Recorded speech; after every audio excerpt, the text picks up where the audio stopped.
we have seen a lot of moves in free agency this offseason. And inevitably, there will be risers and fallers as far as fantasy values. That's right. So we're going to tell you the players that have risen in value because of free agency and the players who have fallen in value due to these free agency moves. It's going to be a fun one. Let's get straight to it.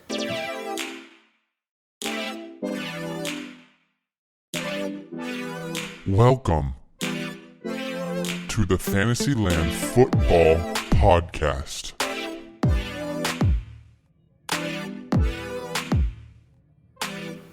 Okay, welcome into the show. What up? It's a great day to be talking free agency, to be talking fantasy football. Every day is a good day.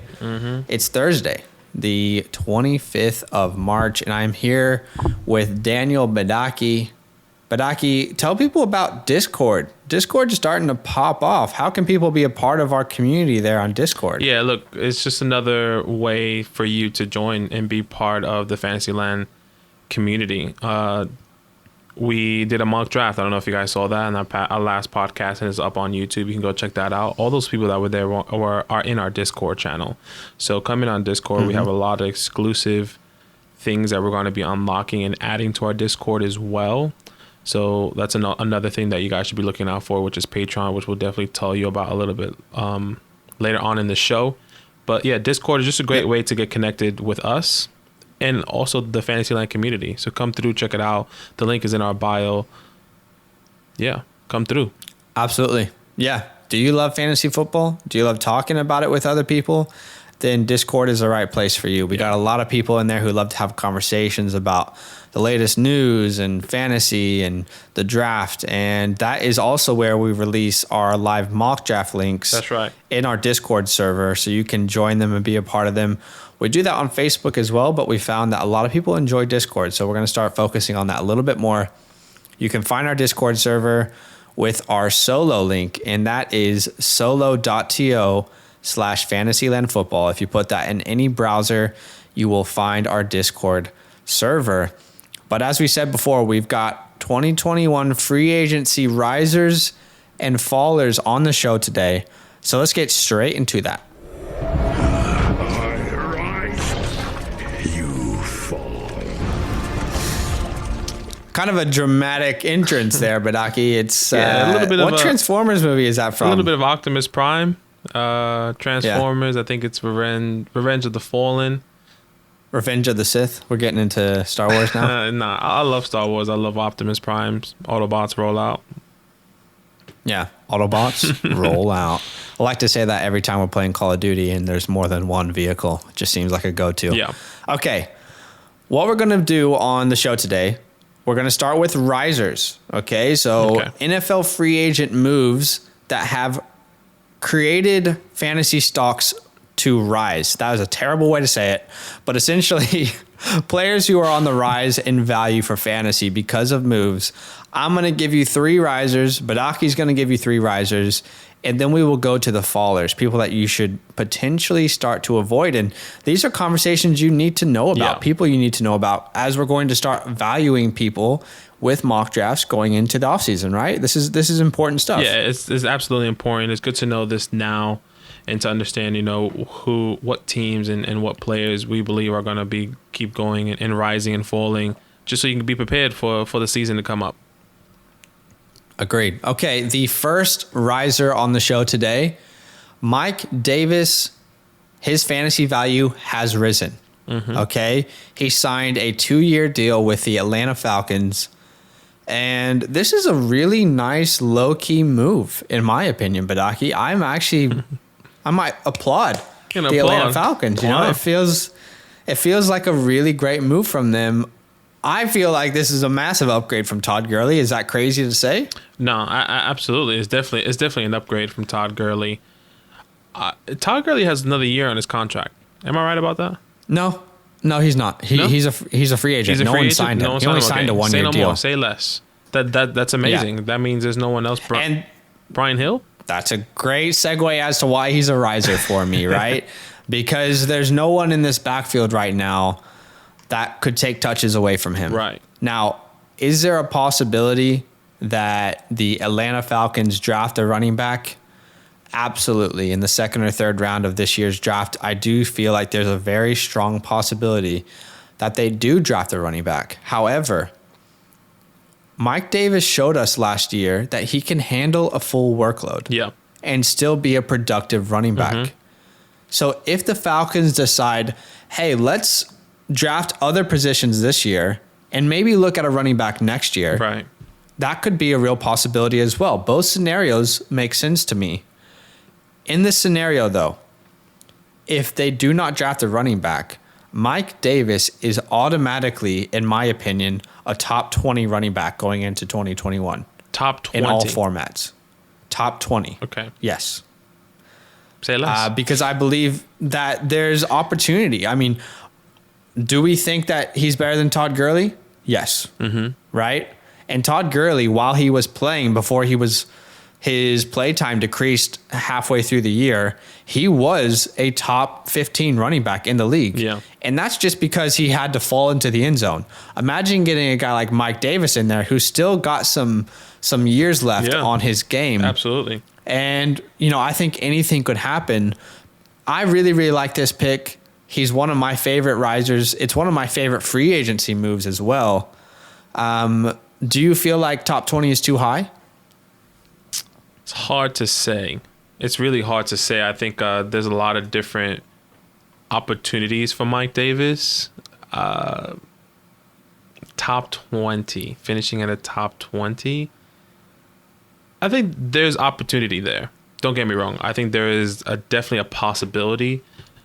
I would have to look at the rankings to see who I have finishing, in the top 20 to see who I can move down or where he can fit in between. Here's what I'll say. Top 20 might be his ceiling, probably not his floor. I think his floor is a top 30 if he is the starter. Yeah, and I think that's still offense. good. I think that's still really good for him. We're not expecting him. I'm not expecting him to do anything spectacular.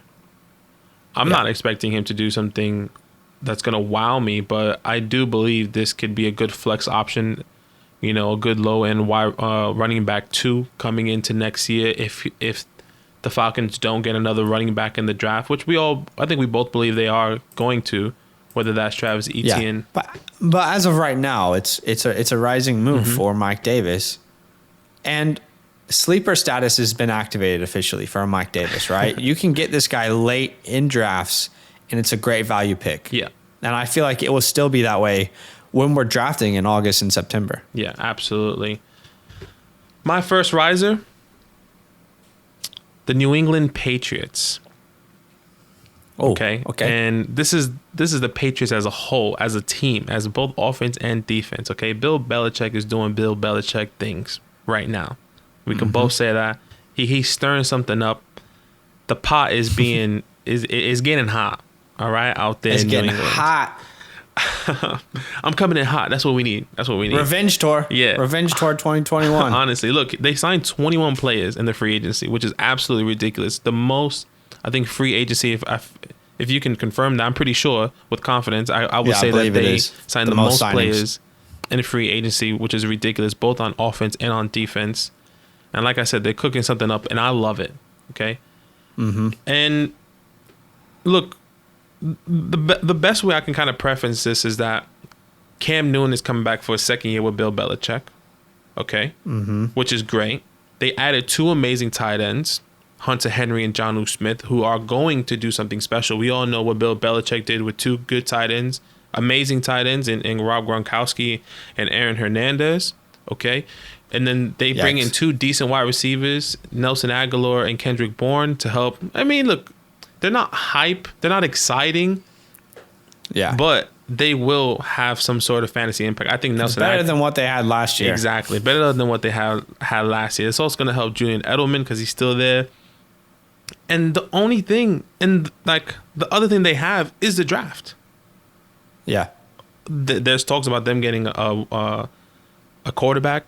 I like Mac Jones going there for the future. So this is a riser in the future, is now and for future, in my opinion. Yeah. Obviously, no one will ever be like Tom Brady, the GOAT.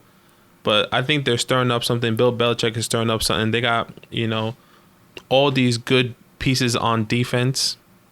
And let me ask you, are you on the side just with Cam Newton? Are you on the side where you believe that the COVID offseason and him contracting COVID played a pretty big part in his decline in the second half of the year? Absolutely. Are you on that fence? Absolutely. We have to look at, if you don't know, look at Cam Newton's stats, okay? And before he got COVID, I think he was when did he get COVID? I think week 5, week 6. I could be wrong. But I think his streak before he had COVID, it was, I think, he was above 500. Put it that way, okay? After he got COVID, he just declined. Both his body, his mental, everything declined. And remember, it feels like it, but half of the Patriots defense opted out. And offensive line opted out. So he's getting all these pieces back with the addition to all these guys. I think it's something special. You're making me think about Damian Harris in a different light as well. Yeah. Right? If the defense is better, and it is better, they signed a lot of great players and a lot of people who opted out are coming back. But if they don't draft a running back, I think Damian Harris is a guy there. And that could present great sleeper status value as well in a redraft league. Yeah. I think so. Something I think they still looking. You have to look at even the young wide receivers that were there as well.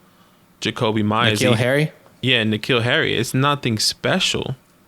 But we saw glimpses of Jacoby Myers going off. N'Keal Harry still in question.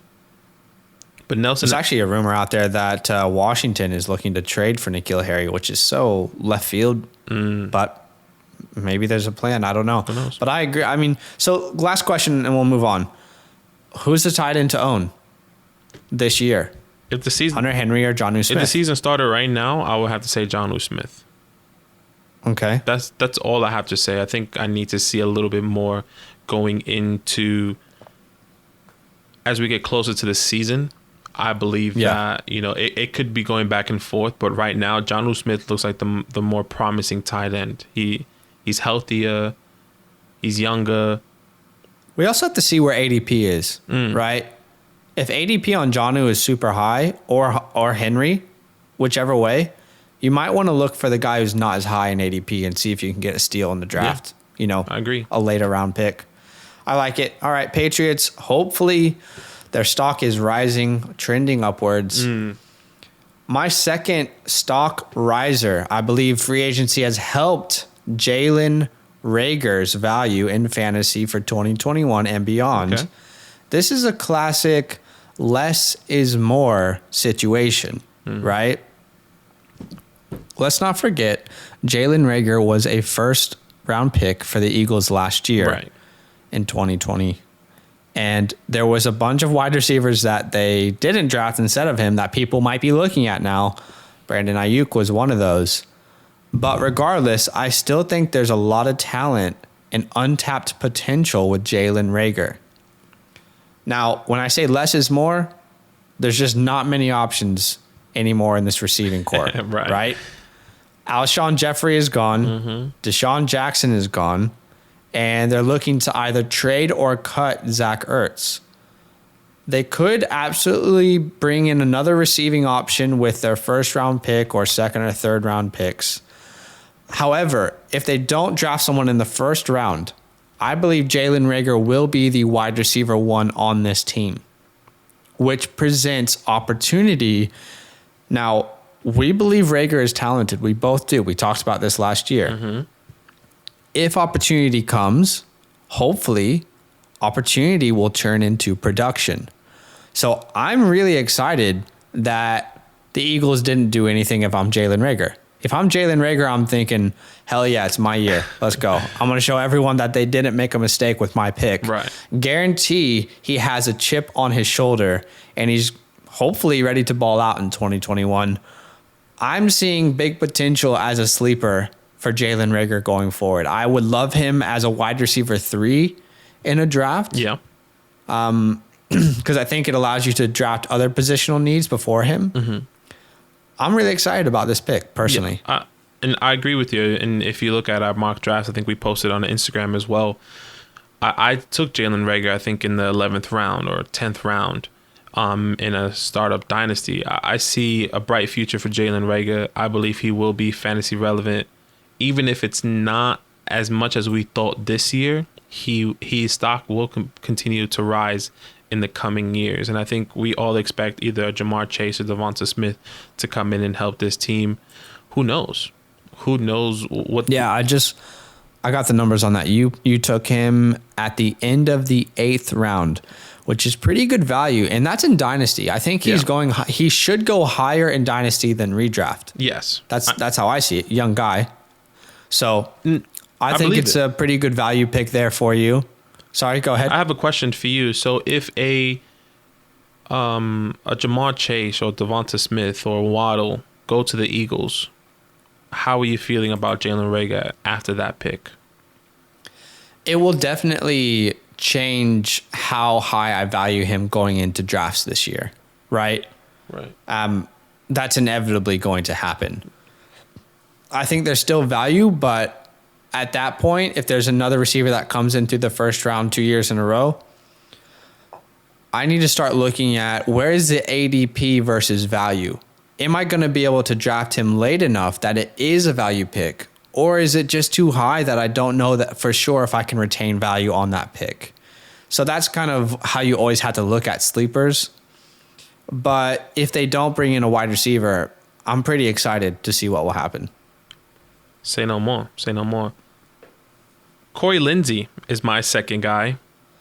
Big move. My second riser. And you're probably saying, well, this is not fantasy related. It is. Okay? It is. It is. This is PFF highest rated center. Okay? He is going to come in and he is going to make a change on this offensive line and on this offense, period. Okay? In the Chargers offensive line, I'm sorry to interrupt, that was one of the worst last year. Mm-hmm. Somehow Justin Herbert was still amazing. I love it. Sorry, go ahead. No, and you're right. And you're probably saying, well, Corey Lindsey is not just the answer. You're right. It's not just Corey Lindsey. I think they're going to get people in the draft, some young, fresh legs in the draft. And I believe they're still going to sign one or two more offensive linemen in the offseason, in the upcoming weeks or in months. Who knows? Right? I'm excited about this. Yeah. But just like Zach said, worst offensive line in the NFL. And this is going to help Justin Herbert and Austin Eckler stock tremendously. And we saw what Austin Eckler was doing. He was running into walls. Okay, when he came back from the season, we saw Kalen Ballage running into walls. We saw, shout out to Joshua Kelly running into walls. No, never say his name again. But yeah, look, I'm excited. I'm excited about this. Shout out to Joshua Kelly. If you don't know about Joshua Kelly, go back and listen. He's a sleeper. It's probably not worth your time. Not jokes. But yeah, absolutely. I like the pick though. I like this is an underrated signing of the offseason. Mm-hmm. And I've said it before, I'll say it one last time. The Green Bay Packers decided to sign Aaron Jones instead of Corey Lindsey. Really, that's the way the money kind of worked out. Lindsley, by the way. I know we keep saying Lindsey. It's just so hard to say his name properly. But this is a big signing, and it's a big loss for the Packers. Yeah. I'm really interested to see how it affects both teams. But I love the impact for the Chargers here of Corey Lindsey. And if you give both your quarterback and running back in running game more time to develop on plays, who else is this going to help, right? It's going to help Keenan Allen, Jared Cook, who might be a nice sleeper, and then maybe they bring in someone through the draft as well. Maybe they bring another young receiver through the draft. Who are you seeing through the draft? Who knows? Maybe that's a preview to our podcast next week. We're doing an NFL mock draft. Right? Yeah. Oh, I wonder who's gonna go. Interesting. But yeah, Corey Lindsey. How do we say it again? Lindsey. There's no Z, bro. Lindsey. You putting a Z? I want to say like taking away the L and putting a Z. Lindsey. Lindsey. Yeah. Look, he's an extraordinary leader. He's gonna make a fantastic impact, both once again for Justin Herbert and Austin Eckler. Yeah. Keep an eye out of these guys. Austin Eckler is going in the second round. In dynasty mock-ups, so I think he will go. He went at the end of the third of what we did 2 days ago. Oh, really? That mock draft. That's crazy. Yeah. Look, it can see where his value is going to. Like I said, we believe is going to keep rising. I think he's going to come up. He's going to have a good year, a good bounce back year after that injury. It's going to be something special over there. I agree. I like it. All right, my last riser in fantasy due to the free agency moves. And yes, you're going to laugh. Is it biased? Maybe, but I feel like there's a lot of merit here. Right. It's the Washington offense. Ryan Fitzpatrick does so much for fantasy value. Right. Okay. It's not Alex Smith anymore, the guy who almost lost his leg, almost lost his life, where every time he snaps and gets the ball, you're worried that he might die. It's not Dwayne Haskins, the guy who actually cannot see any sort of defensive coverage. Mm-hmm. It's not Kyle Allen. It's Ryan Fitzpatrick. It's Ryan Fitzpatrick. Okay. For our team, for the Washington team, he will win and lose us games based off how he plays. However, for fantasy purposes, we are totally okay with that. We're totally okay with you taking some risks, pushing the ball down the field. That's actually the ideal quarterback for your fantasy options. Personally, I love this move as a Washington fan and for fantasy. You want someone who's not afraid to throw the ball downfield, maybe take a risk so you can make some plays. I love the signing of Curtis Samuel. I think he helps Terry McLaurin's game. He helps Logan Thomas's game and Antonio Gibson in the run game. When you add a weapon like Curtis Samuel, it opens up everyone else's game. The defense has one more weapon to worry about. Right. I think that this signing of Curtis Samuel and Ryan Fitzpatrick, it helps every single fantasy option in this offense without hurting their overall upside. I'm excited about it. Some people might say, well, the Samuel signing, doesn't that hurt Terry's upside? I don't think it does. I really don't. I think it helps everyone and it doesn't hurt their ceiling. Right. I think my only concern here, in my perspective, is that there's going to be inconsistencies for the wide receiver core in general. Okay. I think everyone is going to want Fitzpatrick to come in and be the starter because we know how he can make somebody fantasy relevant. But what if they pull the same thing? What if Ron Rivera does the same thing that they did in Miami with Tua and Fitz, hypothetically? Okay. Fitz having a bad game. Yeah. Okay, Taylor Heineke, come in. Okay, well, Taylor Heineke ain't throwing to Terry. Taylor Heineke is only throwing to Curtis Samuel. And, you know, when Fitzpatrick is in, once again, this is all hypothetical. When Fitzpatrick is in, he's only throwing to Terry. You know, I feel like there's going to be weeks. I hope not, but I'm just kind of, this is how I'm seeing it. I can kind of see it. It's a worry for you, right? Yeah, and I can see Terry being this wide receiver one, you know, 1 week, and then Curtis Samuel being wide receiver one the other week, and it's just like, well, who do I really want of this team? And then it's going to come down when we're drafting these guys. Oh, well, it's a bit inconsistent for the next year, if that's the case, or like later on in the year. Here's my response. It can't get any more inconsistent at quarterback than switching between Dwayne Haskins, Kyle Allen, and Alex Smith, right? So I don't think it can get any worse, but I see the point, and it's a valid point. So, you know, anything could happen. I think Ryan Fitzpatrick is the guaranteed starter all year unless we draft a rookie quarterback, right? I don't think Heineke, they will battle it out at camp, but I think regardless, Fitzpatrick will probably be the starter this year. He gives us the best chance to win that division. So I could be wrong though. Yeah, that's just how I see it. One more hypothetical. If they do draft the quarterback, is Ryan Fitzpatrick still on this team? Yeah. Oh yeah. They guaranteed him money already, so no. He's not going to leave. He's going to stay for this entire year. Okay. And if we draft a rookie quarterback, I'm sure Fitzpatrick will probably still start, and that would be a scenario that could end up looking a lot like Miami in 2020. Say less. The Jacksonville Jaguars are my last pick here, my last risers. And I like to think of them as sleepers as a whole, okay?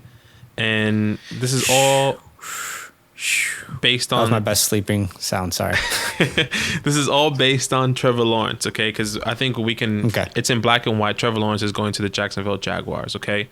And I'm saying this thinking that Trevor's going to be there. And if he's not, then I still think they're risers. But anyways...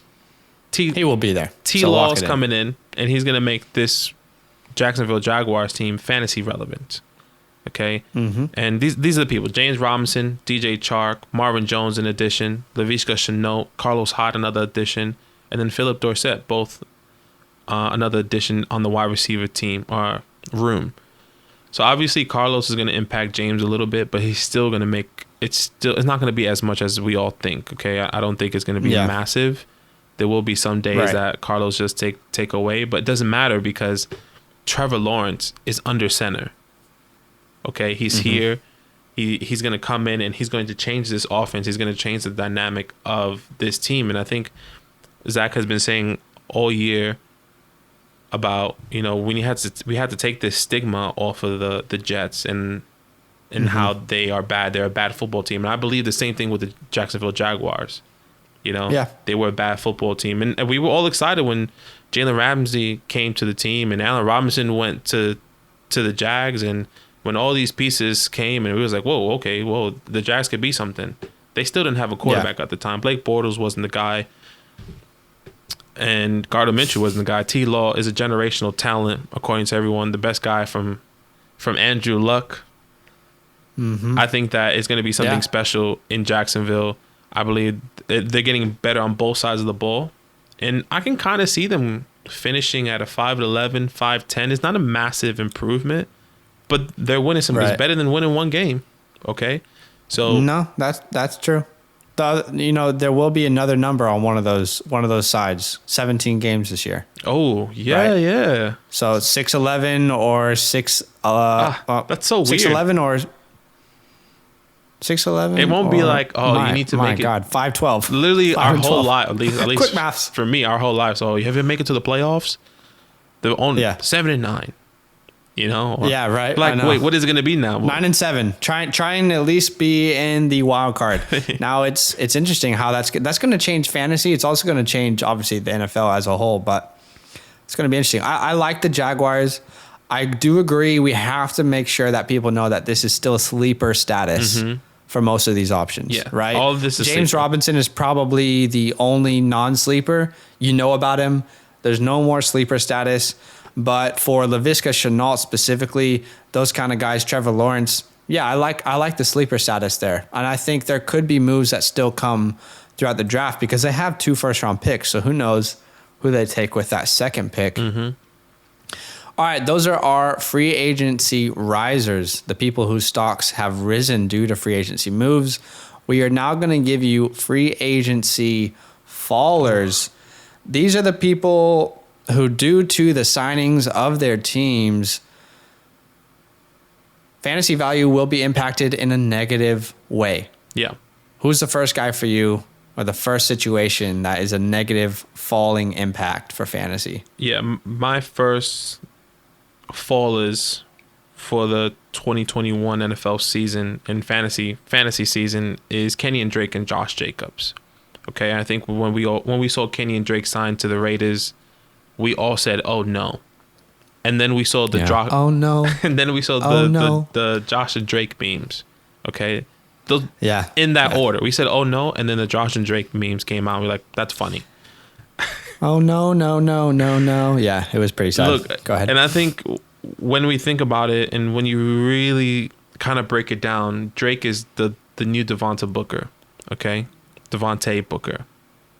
Yeah. We know that Devonta Booker was coming in every third possession.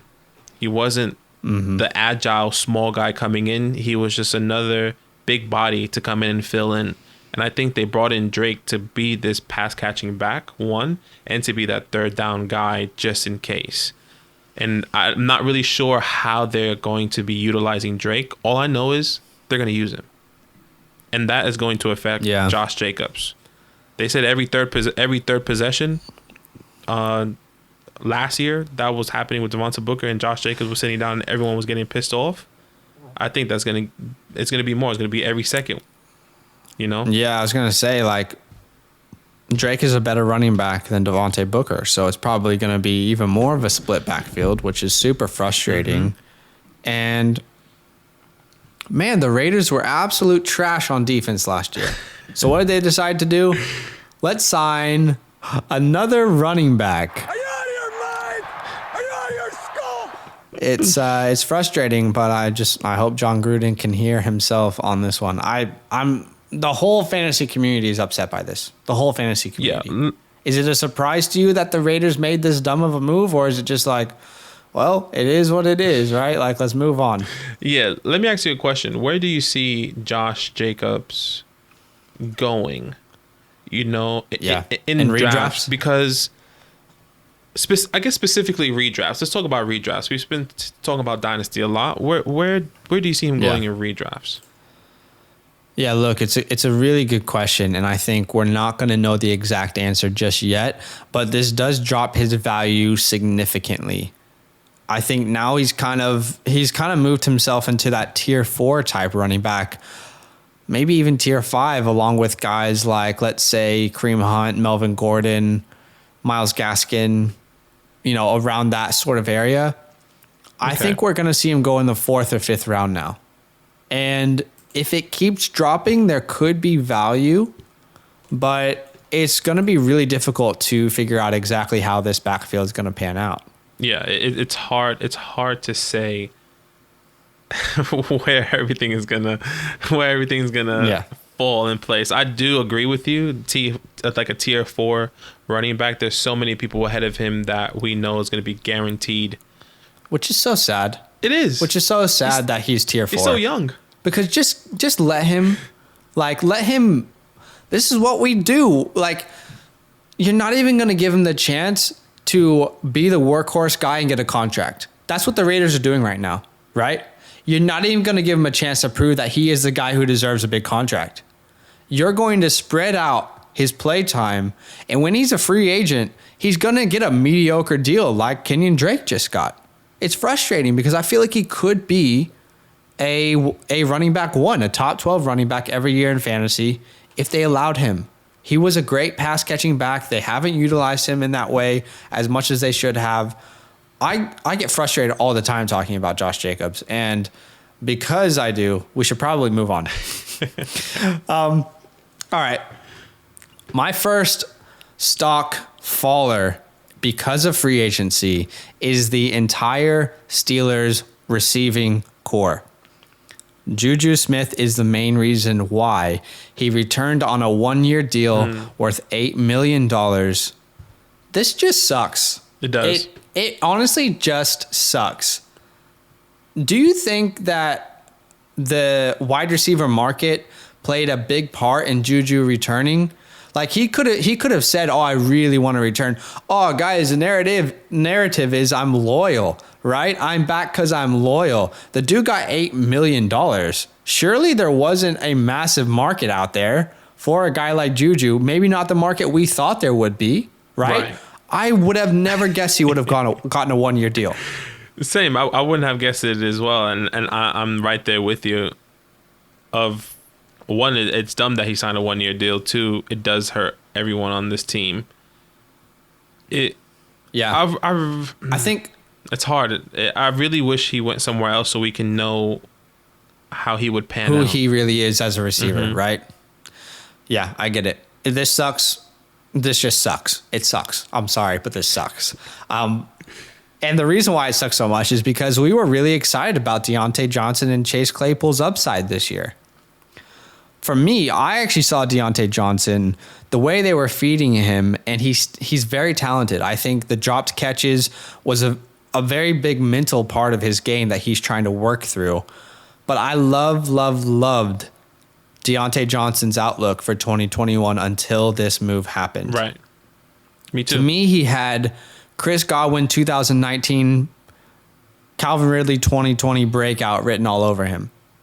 No one was getting more targets than Deontay Johnson for like a 3-game stretch over halfway into the season. He was getting crazy amounts of targets. I feel the same about Chase Claypool. I feel like he had amazing upside. Eric Ebron was a really fun sleeper to think about. And now I feel like it's just another Russian roulette situation. Who's it going to be this week, right? Who's going to be the guy to get 20 to 25 points? And then who's going to be the one on the outside with under 10 points? It is so frustrating for fantasy, Badaki. It's definitely frustrating for fantasy. And you know, I think one thing I want to say is that even with Juju here, still on this team, I think I'm still taking Deontay Johnson for the long haul in Dynasty. I don't think Juju is going to pan out in the year unless he has an amazing season. He has to have an amazing season for him to stay here and get re-signed again, in my personal opinion. So I guess if there was one thing I want somebody to take away from this is that maybe you can take Deontay in the really late rounds, depending on how far he falls for the future in Dynasty. That makes sense. I'll quickly say on the contract situation for Juju Smith-Schuster, it's pretty obvious that other than Nelson Aguilar, for whatever weird reason, the market's not good for receivers this year, right? Mm-hmm. Other than like your elites, like Kenny Golladay got big money. But the market wasn't crazy for receivers is what this tells me. And I think he's taking a 1-year deal to bet on himself and hoping that the market in 2022 is higher so he can get a long-term deal somewhere else. Last question. In Dynasty, are you taking Chase Claypool over Deontay Johnson? Oh, right. In general, I in a Dynasty say Deontay startup? Johnson in Dynasty, did I? I would. Okay, so let me rephrase that then. I would take Claypool over Deontay Johnson in Dynasty, and I will be taking Deontay Johnson over Claypool in redrafts. Yeah, that makes sense. That actually makes perfect sense. It's beautiful, and I love that you said that. Well done. We're on the same page.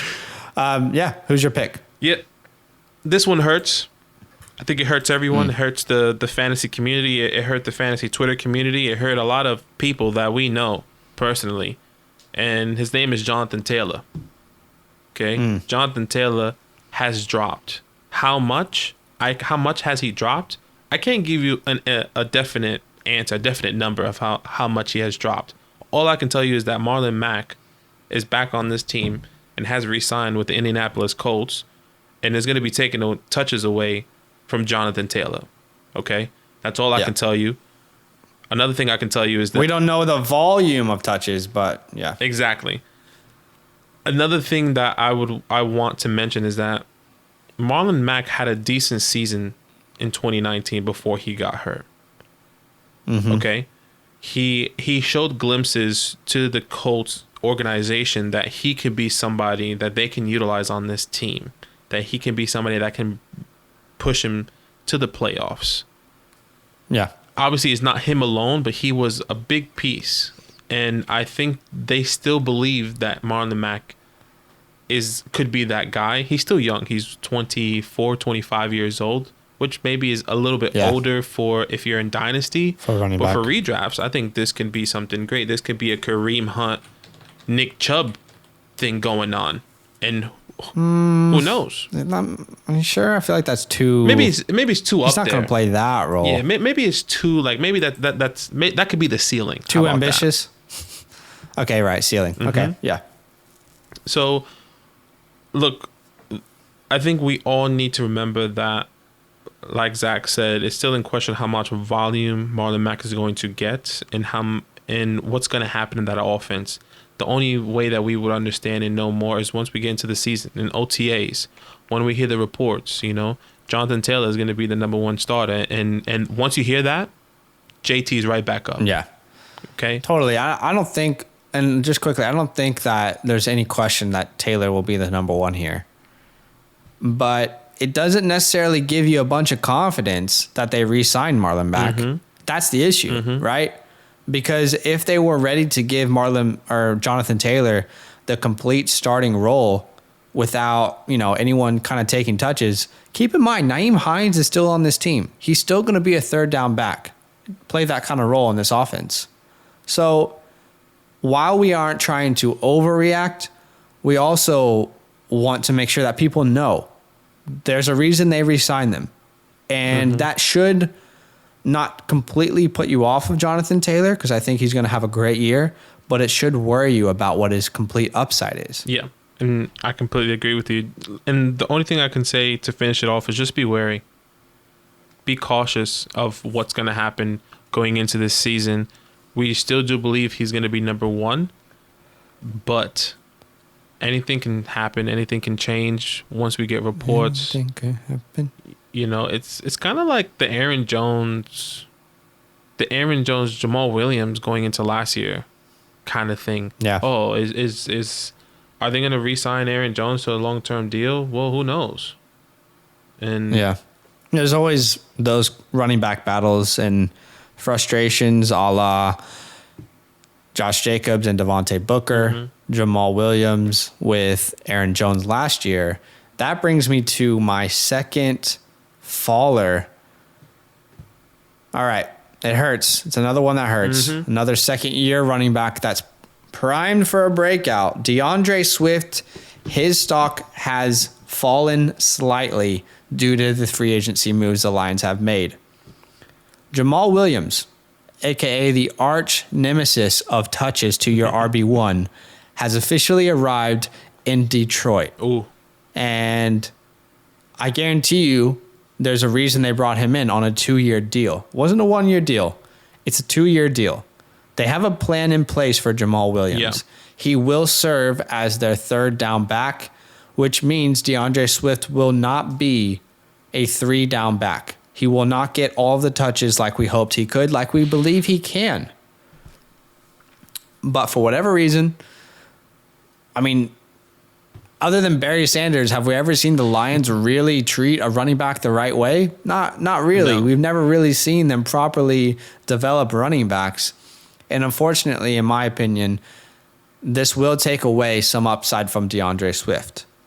Jamal Williams, the same guy who, if you were an Aaron Jones owner last year, you were frustrated every single game seeing Jamal Williams on the goal line, seeing Jamal Williams in every other drive, it felt like. Jamal Williams is going to take away touches from DeAndre Swift. This does hurt Swift's value. You cannot draft DeAndre Swift in the first round in a redraft anymore. I don't think you can, personally. I think it's too high now. I see him more as a second, third round pick because I just don't think there's a scenario where you sign a guy like Jamal Williams and you don't utilize him, right? Yeah, you're right. Jamal Williams is a good back, in my opinion. And I think that he is going to hurt Swifty tremendously. He's not old either. Yeah, he's going to hurt Swiftly, in my personal opinion, tremendously. How does that look like? We still don't know. But you're right. 2-year deal, they're going to use him.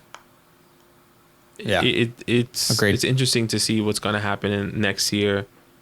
Swift right now is... What's his ADP?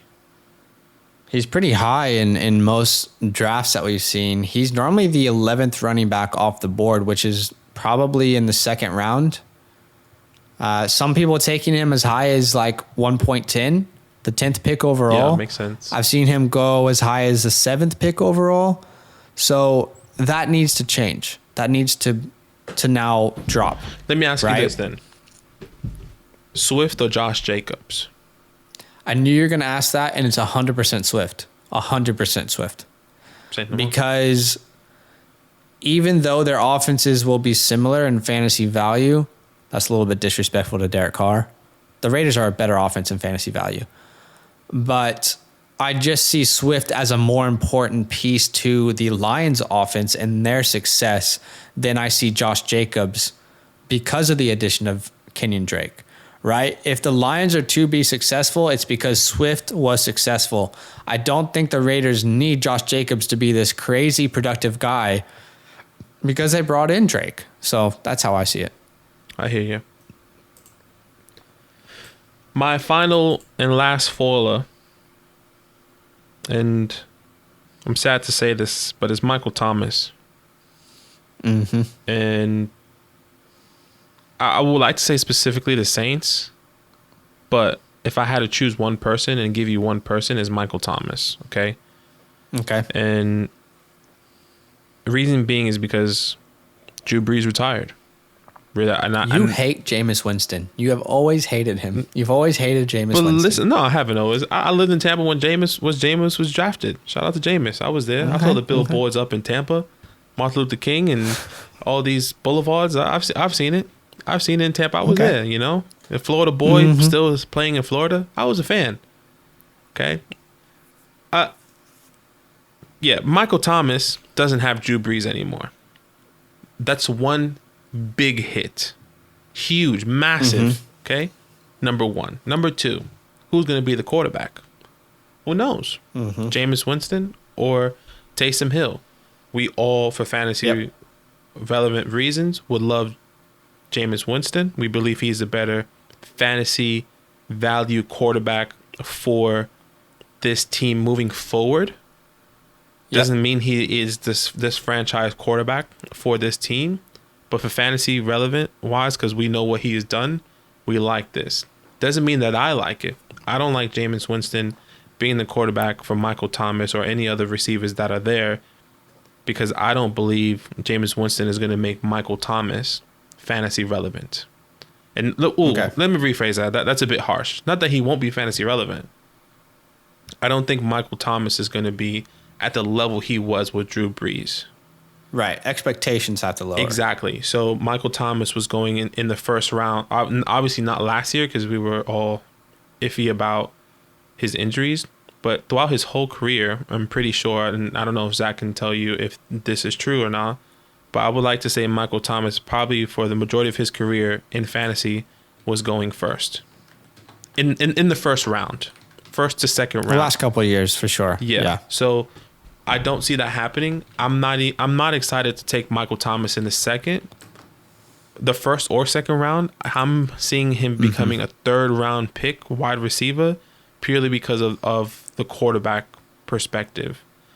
And like I said, I know a lot of people like Jameis Winston. They like him for fantasy reasons. But I think it's going to be like a Ryan Fitzpatrick thing where we like him, he's going to throw the ball, and then there's going to be days where he's going to be great. There's going to be days where he's going to be terrible. And it's just going to bring a lot of inconsistencies. And for fantasy, we hate inconsistencies. Okay? Definitely. Especially for a star receiver like Michael Thomas that we all know and love to be the slant king. Yeah. I don't see it happening. It's hard for me to say that, but I don't know. I don't like it. I feel like you have to now, again, have the conversation with yourself. Where can I guarantee proper value? And you don't draft them until you have that draft position where you're like, this is proper value. Once you have that, don't draft them any higher. Maybe it's in the 5th round. Maybe it's the 6th round, as late as that. And you're like, I'm not going to take him unless he's available here. Stick to your guns with that kind of pick in drafts this year. All right, the last faller due to free agency is the Houston backfield specifically, okay? Let's quickly recap. You know what? Why don't we say the entire Houston offense, okay? No surprise, right? Let's quickly recap the last 2 off seasons for this Houston Texans team. In 2019, they were up big against the Kansas City Chiefs in the playoffs, divisional round, and then after halftime, everything just went to shit, and Patrick Mahomes did Patrick Mahomes things. They went on to win the Super Bowl.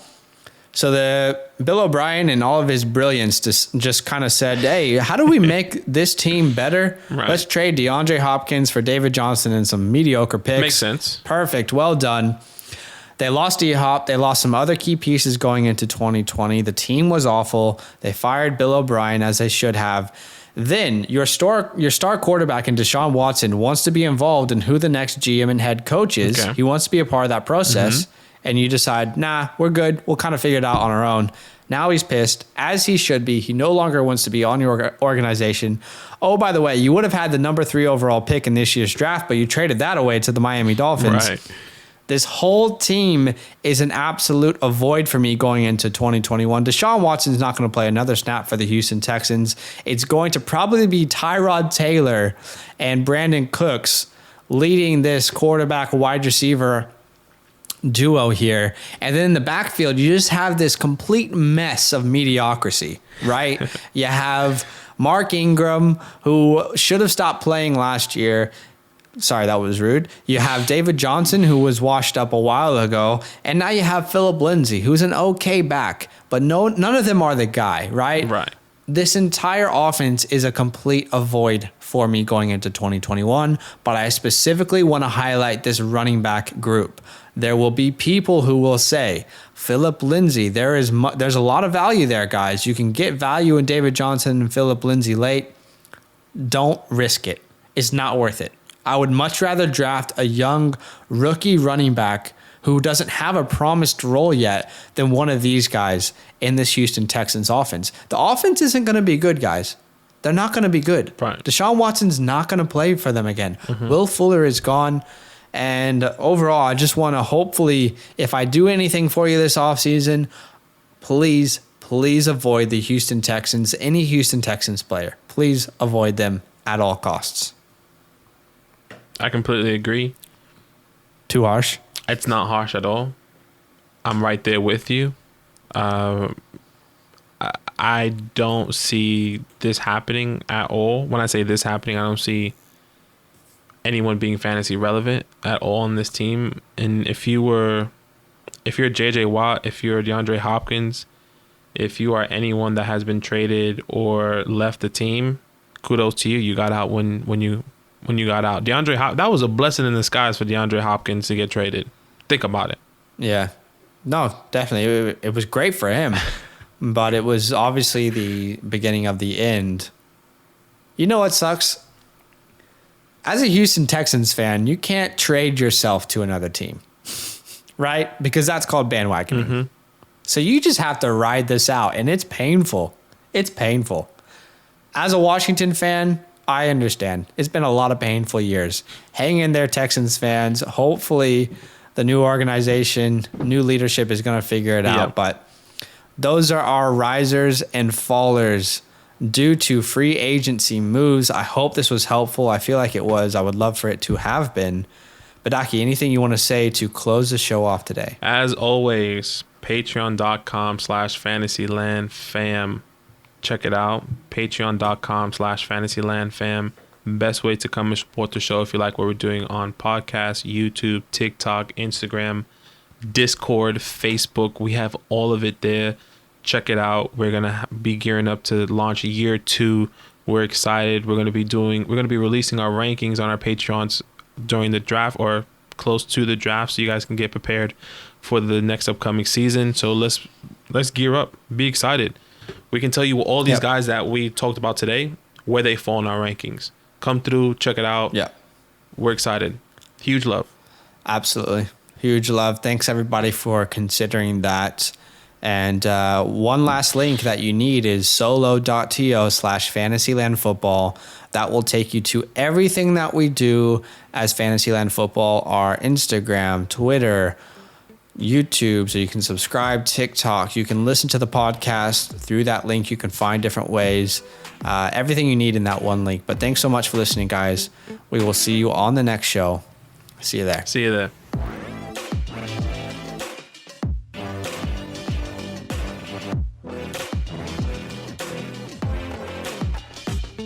Hey, yeah, you, the one listening to this podcast. You made a good decision today. Keep making those good decisions. You know what? Go ahead and do a little dance right now, like no one's watching. 'Cause you deserve it.